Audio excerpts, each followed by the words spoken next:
si Marilyn Sarinio, nagpuyo sa Proc Gatilis, poblasyon Maragusan. Then, ang akong edad, 55 years old.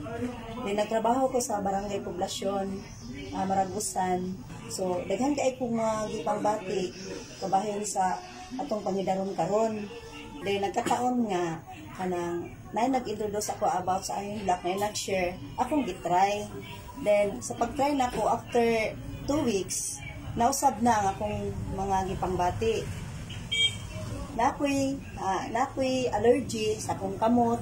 After mga 2 years na to, nag-suffer ko sa allergy. Di gadi ko makakaon ng mga katol-katol, mga manok. Di ko makakaon na. Dili kayo dyan ako ng mapagkaon. Kaya musamot ang akong allergy.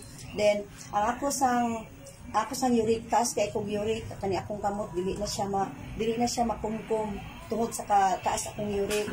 So, dako kay kong problema at nga time. Then, dapat di ko ilaing dibate, ang ako ang arthritis. Grabe kayo akong arthritis at nga time.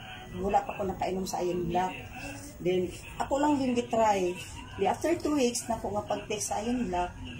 So, dako kay kausaban, dako kay kong pasalamat nga naabot ang product ng Iron Black. Dako pa dito tabang sa mga pagalingon ni lawas. So, salamat kayo sa Iron Black nga naabot sa ako ang tinuloy sa mga tao nga nag-share sa ako. Dako kay kong pasalamat.